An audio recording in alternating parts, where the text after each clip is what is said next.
সূরাতুল ইখলাস কুল হুয়াল্লাহু আহাদ, এটার উপরে আমরা আমল করব। কমপক্ষে 200 বার সূরা ইখলাস পাঠ করব। 200 বার সূরা ইখলাস পাঠ করলে কি কি ফজিলত রয়েছে, কি কি সওয়াব মিলবে আমরা শুনে নেই। যে ব্যক্তি প্রতিদিন অজুর সাথে সূরা ইখলাস 200 বার পাঠ করবে, আল্লাহ সুবহানাহু ওয়া তাআলা তাকে 9টি প্রতিদান দান করবেন। নাম্বার 1, গজবের 300 দরজা বন্ধ করে দিবেন। নাম্বার 2, রহমতের 300 দরজা খুলে দিবেন। নাম্বার 3, রিজিকের 300 দরজা খুলে দিবেন। নাম্বার 4, আল্লাহ তাআলা তাকে ইলম ও ধৈর্য দান করবেন।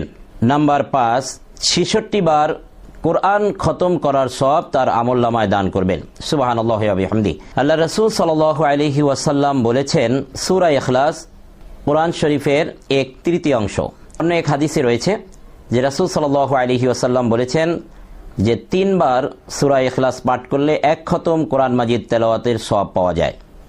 বুখারী শরীফ 5013 নম্বর হাদিস, মুসলিম শরীফ 811 নম্বর হাদিস। 6 নম্বর, 50 বছরের গুনাহ আল্লাহ সুবহানাহু ওয়া তাআলা মাফ করে দিবেন।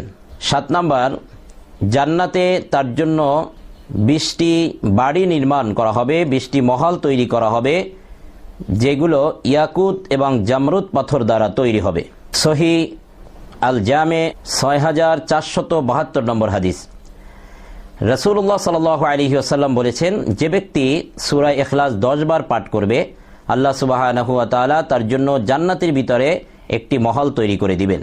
সেই হিসাবে 200 বার পাঠ করলে আল্লাহ সুবহানাহু ওয়া তাআলা আপনার আমলনামায় 20টি মহল, জান্নাতের ভিতরে 20টি মহল তৈরি করে দিবেন। নাম্বার 8, 2000 রাকাত নফল নামাজ পড়ার সওয়াব আপনার আমলনামায় দান করা হবে। নাম্বার 9, মৃত্যুর সময় আপনার জানাজায় 1 লক্ষ ফেরেশতা অংশগ্রহণ করবেন। সুবহানাল্লাহি ওয়া বিহামদি। সুপ্রিয় দর্শক শ্রোতা, যে ব্যক্তি প্রতিদিন অজুর সাথে সূরা ইখলাস 200 বার পাঠ করবে, আল্লাহ সুবহানাহু ওয়া তাআলা তাকে